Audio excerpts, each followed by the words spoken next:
Well, Julie, as you mentioned, the Pentagon is now confirming moments ago that this North Korean ballistic missile is an intercontinental ballistic missile, the same type of missile that was launched on July 4th.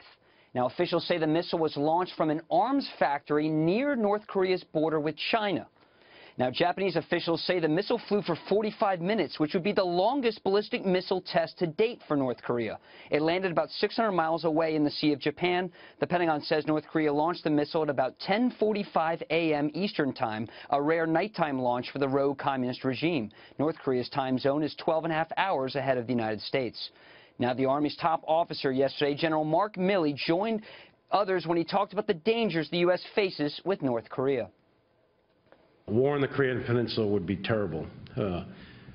However, a nuclear weapon detonating in Los Angeles would be terrible. We are at a point in time where choices will have to be made one way or the other. None of these choices are particularly palatable. Now, North Korea normally likes to peg these tests with important dates in Pyongyang. This test is no different. On July 27th, North Korea celebrated its 64th anniversary of the end of the Korean War, the armistice. Now, the test did not happen yesterday. Officials tell me because of bad weather, it scrubbed the launch. But there's a very concerning development today, Julie.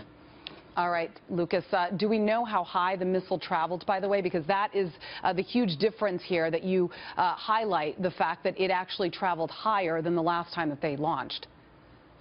Well, that's right, Julie. The apex, or the highest height the missile can travel, is the most important part.